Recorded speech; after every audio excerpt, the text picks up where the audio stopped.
hearing more and more often right now about people who are struggling with debt. Today, we are joined again by Shawn Stack of Bromwich+Smith to discuss more about the debt cycle and how people can work to break it. It's great to see you again, Shawn. Oh, it's great to be here, Lindsay. So let's start right there. What is the debt cycle? Well, great question. The debt cycle it's kind of like that hamster wheel. You know, once you get on, you're running, you're going nowhere, and you can't really get off. And that's where a lot of people are finding themselves with their debts now. So, of course, how does someone know when they are on the debt cycle or the hamster wheel, as you described? Yeah, you know, it's a difficult question. It's a difficult thing to understand because for the most part, a lot of us are on sort of that cycle where we use our credit card and then we pay it off at the end of the month and we use it again and we pay it off. When you really get caught in that cycle is when you're actually not paying your debts off at the end of the month, or you're just making your minimum payments. Isn't that the case, though, for most people, that they don't pay off their credit card debt in full every month? And is that a bad thing? Well, in fact, it is kind of the case for most people. And I wouldn't want to say that it's a bad thing, but it's certainly not a good thing, right? Sometimes, Lindsay, what happens is when things are normal, where everyone's kind of doing the same thing, we start to think that it's good. I grew up, both my parents smoked in the old VW bus driving down the highway.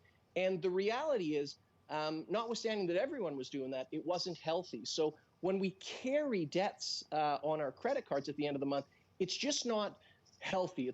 You're not promoting financial wellness when you're carrying a balance on your credit cards. Yeah, fair enough. So you're suggesting that maybe we should be looking at our financial health like we do our physical health.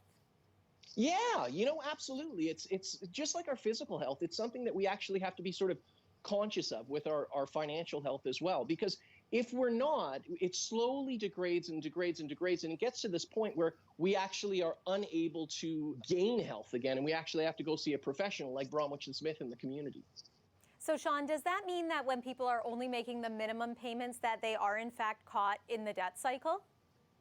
Yeah, Lindsay, the difficulty with minimum payments, although the creditors will say, hey, this is all you really need to pay, the problem with this is that all of the money that you're paying, or almost all of it, is just going to the interest component. So as you're making this payment, you're not reducing the principal that's been borrowed. So it just keeps going month after month after month. And this is why people can really fall into a place of despair, because they're on that wheel, they're trying to pay this down, but the debt's just not disappearing. So how do we get off the hamster wheel? What do you suggest people do to break the debt cycle and get themselves into a better place when it comes to their financial health? Yeah. Well, first things first, don't despair, right? Sometimes when we find ourselves in a bad situation, we despair and we think, oh, how did I get here? Why did I get on this wheel? The first thing that you want to do is you really want to make an inventory of kind of where you're at. So you want to say, well, what are the debts that I owe, and what's the interest rate that I'm paying on these? And you also want to start tracking what your income is and what your expenses are. And one of the things that you can do is you can go onto my website under the resource section, and there's actually a budgeting tracking system there where you can visit that and input your information on a monthly or a weekly or a bi-weekly, whenever you're paid, basis. And it'll have a cookie that's installed. So the next time you go back to the site, all of that information will be there. And it starts to give you that information to see where your money's going. And if you find, gosh, I just can't seem to get off this wheel, this is why we have insolvency laws to allow us to get off and start again. And we mentioned this a little bit off the top that, a lot of people are experiencing this right now for a multitude of reasons, the obvious one maybe being the pandemic. So is that your advice to people right now, knowing that they're not alone, but they can find help? Yeah, Lindsay, probably one of the biggest tragedies is as we're isolating from one another, debt was a difficult thing enough to talk about previously. And so if you're in a situation where you're struggling with debt, there are professionals in the community that assist you with that, and they can assist you with that conversation. We're a phone call away.